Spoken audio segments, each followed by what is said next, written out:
को मोर नमस्कार। गत वीडियो रे आम माने ईश्वर कहा कहवा से विषय ने आम आलोचना करिथिलु। आज आम आलोचना करबा ईश्वरंक ठारे कौन कौन गुण रहिबा आवश्यक। गुण तो अनेक अच्छी किंतु मु आज दुईटा विषय मु कहबाकू चाहे। से मध्य गोटे होची पवित्र। एक नंबर 1 होची पवित्र। जे भी हुंतु जे जदि परमेश्वर तांको चरित्र पवित्र थिबा दरकार। पवित्र कहिले कौन? पवित्र माने से जने धार्मिक होइथिबे, कौनसी पाप नथिबो, कौनसी विषय भी से भूल करि नथिबे, तांको जीवन रे लेस मात्र भूल नथिबो, से केबे भी भूल करि नथिबे, तांको जीवन रे कौनसी पाप व्यभिचार कि चोरी कि कौनसी भी पाप लेस मात्र पाप जा जीवन रे नथिबो से ही परमेश्वर।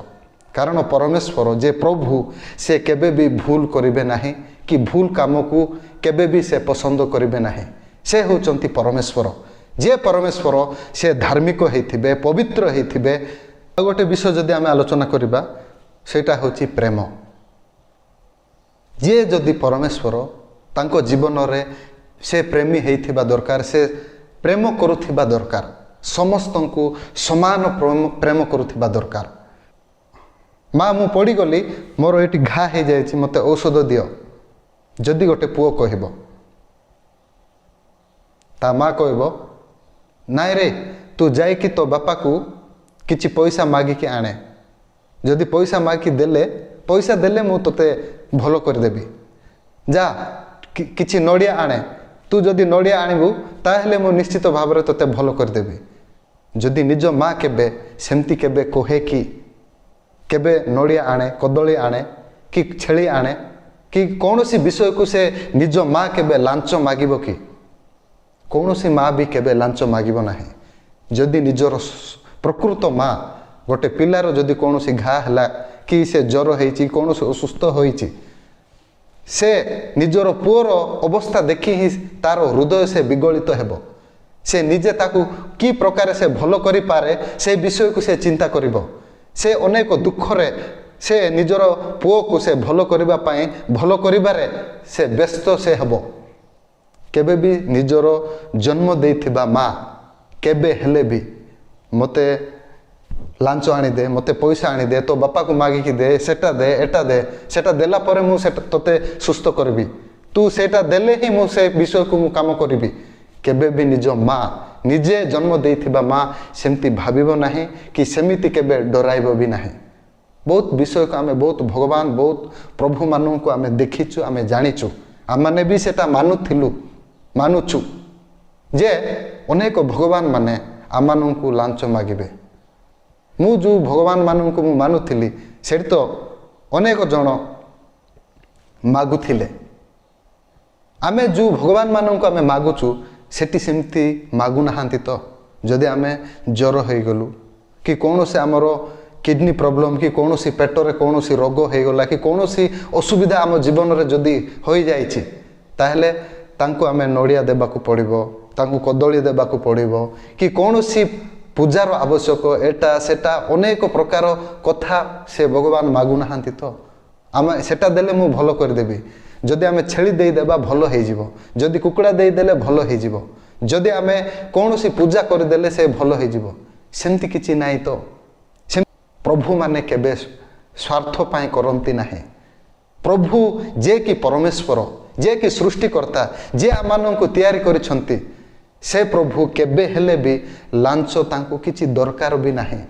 से आमको तैयारी करिसंती परा, से आमको सृष्टि करिसंती परा, से आमानंको पिता, आमानंकर सृष्टिकर्ता जन्मदाता प्रभु। से आमानंको पाई चिंता करिवे। आमे जदि दुख रे पड़ी जिबा, आमे जदि कोनोसी रोग रे पड़ी जिबा, आमे जदि कोनोसी बाधा रे आमे असुविधा रे आमे पड़ी जिबा, से आमानंको पाई चिंता करिवे। आमानंको पाई से निजे टेंशन हेबे। आमानंको पाई कि प्रकार मो पुओ मो झियो मो पिला कि प्रकार भलो रे मंगल रे ଖୁସିରେ ସେ ଜୀବନ ବିତାଇବ, ଖୁସିରେ ସେ ପୃଥିବୀରେ ବଞ୍ଚିବ, ତାହା ହିଁ ଆମ ପିତା ଆମ ପରମେଶ୍ୱର ଚାହାନ୍ତି। କିନ୍ତୁ ଅନେକ ପ୍ରଭୁ ଭଗବାନ ଅନେକ ଲୋକ ଅଛନ୍ତି ଆମମାନଙ୍କୁ ଲାଞ୍ଚ ମାଗୁଛନ୍ତି।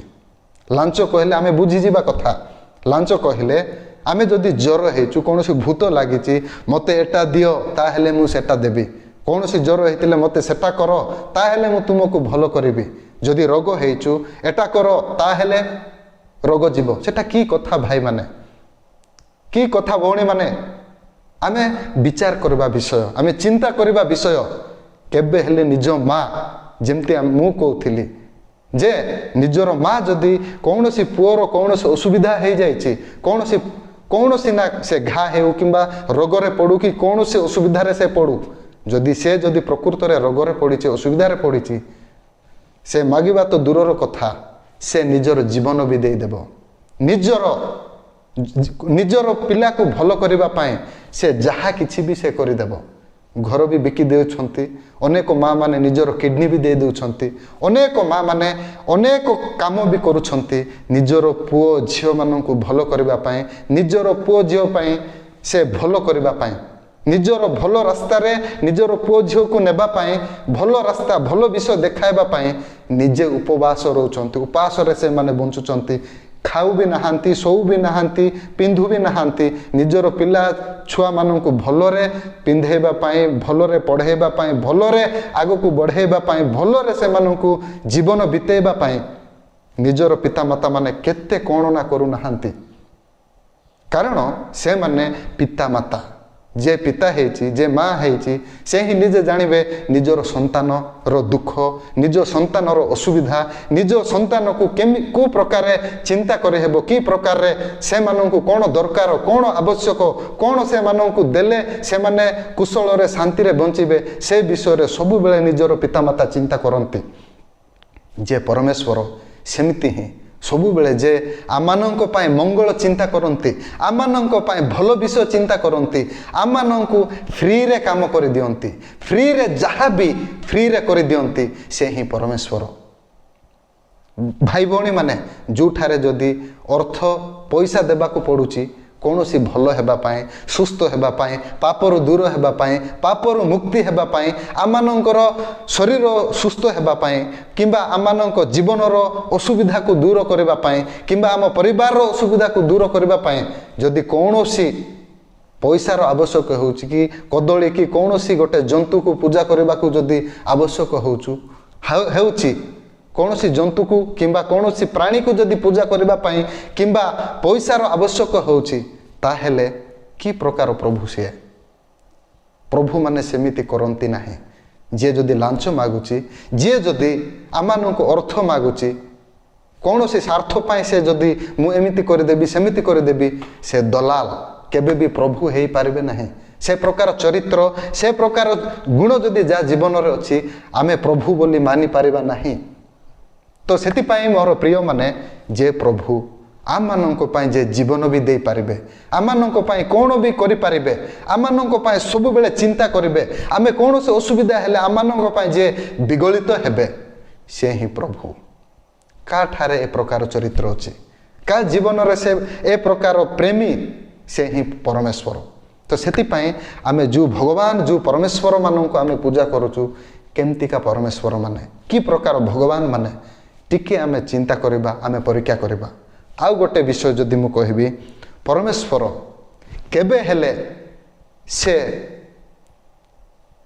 ପାତର ଅନ୍ତର କରିବେ ନାହିଁ।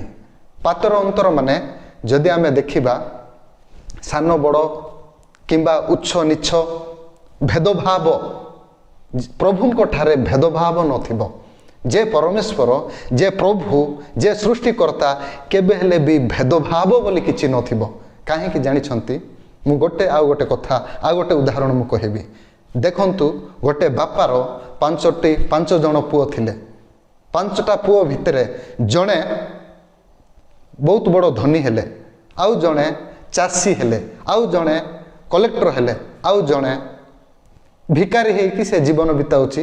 ତା ଜୀବନରେ ଟିକେ ଅସୁବିଧା ଥିଲା, ସେ ଅସୁବିଧା ହେଲା। ଏମିତି 5 ଜଣ 5 ପ୍ରକାର ଅବସ୍ଥାରେ ସେମାନେ ବଞ୍ଚୁଛନ୍ତି। ସେ ଭିତରେ ବାପା ଗୋଟେ ଦିନ ଏମିତି ସମୟ ଆସିଲା ବୁଲିବା ପାଇଁ, ସେ 5 ଭାଇଙ୍କୁ ଦେଖିବା ପାଇଁ ଆସିଲେ। ସେ ଭିତରେ କାହା ଘରେ ଯିବେ? ଯେ ଧନୀ ତାଙ୍କ ଘରେ ଯିବେ, ଯେ କଲେକ୍ଟର ତାଙ୍କ ଘରେ ଯିବେ, ନା ଯେ ଦରିଦ୍ର ତାଙ୍କ ଘରେ ଯିବେ? ମୋର ପ୍ରିୟମାନେ, ଯଦି ସେ ନିଜେ ସତରେ ବାପା କିମ୍ବା ସତରେ ସେ ଯଦି ପିତା, ସତରେ ଯଦି ସେ ନିଜର ବାପା ସେ 5 ଜଣଙ୍କୁ ବି ଯଦି ଜନ୍ମ କରିଛନ୍ତି, ସେ କେବେ ହେଲେ ବି ସେ ପାତର ଅନ୍ତର କରିବେ ନାହିଁ, ସାନ ବଡ଼ କରିବେ ନାହିଁ, ଭେଦଭାବ କରିବେ ନାହିଁ। ନିଜର ପୁଅ ସନ୍ତାନ ସନ୍ତତିକୁ ସେ କେବେ ହେଲେ ବି ତୁଚ୍ଛ କରିବେ ନାହିଁ। ସେ ତ ଯେ ଦରିଦ୍ର ତାଙ୍କୁ ହିଁ ପ୍ରଥମରେ ତାଙ୍କଠାରେ ଯିବେ, ଯେ ଅସୁବିଧାରେ ଅଛି ତାଙ୍କୁ ହିଁ ଫାଷ୍ଟରେ ଦେଖିବେ, ପରେ ସମସ୍ତଙ୍କୁ, କାହାକୁ ଧନୀ ଗରିବ କି ସେ ଉଚ୍ଚ ନିଚ୍ଚ କି ସୁନ୍ଦର ଅସୁନ୍ଦର କେବେ ବି ନିଜର ପିତାମାତା ମାନେ ଦେଖନ୍ତି ନାହିଁ। ଜାଣିଛନ୍ତି କେତେ କେତେ ପ୍ରକାର ଲୋକମାନେ ପୃଥିବୀରେ ଜନ୍ମ ହେଉଛନ୍ତି, କେତେ ପ୍ରକାର ଶିଶୁମାନେ ଜନ୍ମ ହେଇଛନ୍ତି, କିନ୍ତୁ ପିତାମାତା ମାନେ ସେମାନଙ୍କୁ କେତେ ଯତ୍ନ, କେତେ କଷ୍ଟରେ, କେତେ ସେମାନଙ୍କୁ ପ୍ରେମ କରି ଯତ୍ନ କରୁଛନ୍ତି। ସେଟା ହେଉଛି ପିତାମାତାଙ୍କ ପ୍ରେମ। ସେମାନେ ହେଉଛନ୍ତି ପିତାମାତା ମାନେ। ଯିଏ ବି ହୁଅନ୍ତୁ, ଲେଙ୍ଗଡ଼ା ହୁଅନ୍ତୁ, ଯେଉଁ ପ୍ରକାର ପିଲା ବି ହୁଅନ୍ତୁ, ନିଜର ପିତାମାତା ମାନେ ପ୍ରେମ କରିବେ, ସମାନ ସେମାନଙ୍କୁ ଦେଖିବେ, ସମସ୍ତ ପିଲାମାନଙ୍କୁ ସମାନ ଦେଖିବେ। ସେମାନେ ହେଉଛନ୍ତି ପିତାମାତା।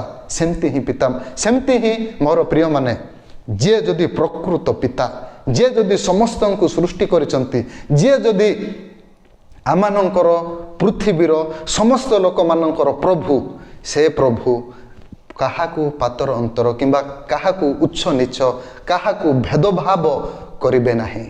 ଯଦି ଆମେ ଯେଉଁ ପ୍ରଭୁଙ୍କୁ ମାନୁଛୁ, ଯେଉଁ ଦେବତାମାନଙ୍କୁ ମାନୁଛୁ, ଯେଉଁ ଭଗବାନମାନଙ୍କୁ ମାନୁଛୁ, ସେଠାରେ ଯଦି ସାନ ବଡ଼, ଆଦିବାସୀ, ହରିଜନ, ବ୍ରାହ୍ମଣ, କରଣ କିମ୍ବା ବଡ଼ ଲୋକ, ସାନ ଲୋକ, ଉଚ୍ଚ ନିଚ୍ଚ ଭେଦଭାବ ଏ ପ୍ରକାର ଯଦି କୌଣସି ଧର୍ମ କିମ୍ବା କୌଣସି ଜାତି କିମ୍ବା କୌଣସି ଜାଗାରେ ଯଦି ଅଛି, ଯେଉଁ ଭଗବାନମାନଙ୍କୁ ଯଦି ଆମେ ମାନୁଛୁ, ଯେଉଁ ପ୍ରଭୁଙ୍କୁ ଯଦି ଆମେ ମାନୁଛୁ, ଉଚ୍ଚ ନିଚ୍ଚ ଭେଦଭାବ ଯଦି ଅଛି, ସେମାନେ ପ୍ରଭୁମାନେ ନୁହନ୍ତି। ପ୍ରଭୁମାନେ ସେମିତି କରିବେ ନାହିଁ। ଯେକୌଣସି ଜାଗାରେ ଯଦି, ଯେକୌଣସି ପ୍ରଭୁଙ୍କ ଠାରେ, ଯେକୌଣସି ଧର୍ମରେ, ଯେକୌଣସି ଗୋଟେ ଭଗବାନ ଯଦି ଉଚ୍ଚ ନିଚ୍ଚ କରୁଛି, ତୁ ଆଦିବାସୀ ସାନ ଲୋକ, ତୁ ହରିଜନ ସାନ ଲୋକ, ତୁ ଏମିତିକା ସାନ ଗୋଷ୍ଠୀର ଲୋକ, ତୁ ଦଲାଲ ଲୋକ, ତୁ ତଳେ ପଡ଼ି ଯାଇଥିବା ଲୋକ, ଏ ପ୍ରକାର ଯଦି କୌଣସି ଜାଗାରେ ଯଦି ତୁଚ୍ଛ ନିଚ୍ଚ ଭେଦଭାବ ହେଉଛି, ଯଦି ନିଜର ପୂଜାକୁ ଯଦି ଯେଉଁ ଭଗବାନ ମାନୁନାହାନ୍ତି, କୌଣସି ତୁ ସାନ ଲୋକ ଠାରୁ ଯଦି ସେ ଚାହୁଁନାହାନ୍ତି, ସାନ ଲୋକକୁ ଯଦି ଯେ ଗ୍ରହଣ କରୁନାହାନ୍ତି, ସେ କି ପ୍ରକାର ପ୍ରଭୁ? ଏବେ ଗୋଟେ ଗରିବ ପିଲା, 5 ଭାଇମାନଙ୍କ ଭିତରୁ ଗୋଟେ ଗରିବ ପିଲା ନିଜର ବାପାକୁ ଯଦି କହିବ, ବାପା ଏଟା ନିଅ, କ'ଣ ବାପା ସେ ଗ୍ରହଣ କରିବ ନାହିଁ କି? ଯଦି ବାପାଙ୍କୁ ସେ ଡାକିବ, ସେ କ'ଣ ନେବ ନାହିଁ କି?